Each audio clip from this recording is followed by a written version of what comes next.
Hello అందరికీ రోజు మా తమ్ముడికి ఇంట్లో టిఫిన్ వేయొద్దు నేను ఆంటీ దగ్గర నుంచి తెచ్చుకుంటానని చెప్పి మా ఆంటీ వాళ్ళ టిఫిన్ షాప్ దగ్గరికి వెళ్ళి గారెలు తెచ్చుకున్నాడు. మా తమ్ముడిని స్కూల్కి పంపించేసిన తర్వాత మా ఇంట్లో కొంచెం దోశల పిండి ఉంది. నేను మా అమ్మ కలిసి దోశలు వేసుకుంటున్నాము. తర్వాత మా అమ్మ అయితే ఇక్కడ మటన్ కర్రీ చేస్తున్నారు. మా అమ్మ మటన్ కర్రీ ఎప్పుడు వేరేలా చేసేవారు, ఈసారి అయితే మా అమ్మమ్మ స్టైల్లో చేస్తున్నారు. మా అమ్మ అయితే ఆనియన్తో పాటు మటన్ కూడా ఉడికిచ్చేస్తారు. కానీ మా అమ్మమ్మ అయితే ఫస్ట్ మటన్ ఉడికించిన తర్వాత ఆనియన్స్ మగ్గబెట్టి అందులో వేస్తుంది. అలా అయితే మటన్ పీసెస్ బాగా ఉడుకుతాయి, కర్రీ టేస్ట్ కూడా చాలా బాగుంటుంది. అందుకనే మా అమ్మ అయితే ఈరోజు ట్రై చేస్తున్నారనమాట. మొన్న గుత్తి వంకాయ కూర మా అమ్మమ్మ స్టైల్లో చేశారు, చాలా బాగుంది. కర్రీ అయితే రెడీ అయిపోయింది, చూడడానికి చాలా బాగుంది కదా. చికెన్ తినకూడదు అంటున్నారు కదా, అందుకనే మటన్ తీసుకొచ్చారు. చికెన్ తిని చాలా రోజులే అయిపోయింది. తర్వాత మా తమ్ముడు అయితే స్కూల్ నుండి వచ్చేసాడు, చూడండి అలా డ్యాన్సులు వేస్తున్నాడు. వచ్చిన వెంటనే ఫ్రెష్ అయిపోయి వచ్చి అప్పుడు అన్నం తింటాడు. వీడు వచ్చిన తర్వాతే మేమందరం కూడా తింటున్నాము.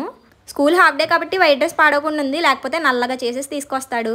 తర్వాత అందరం కలిసి భోజనం చేసేస్తున్నాము. మటన్ కర్రీ టేస్ట్ అయితే మాత్రం చాలా బాగుంది, సేమ్ మా అమ్మమ్మ చేసినట్టే ఉంది.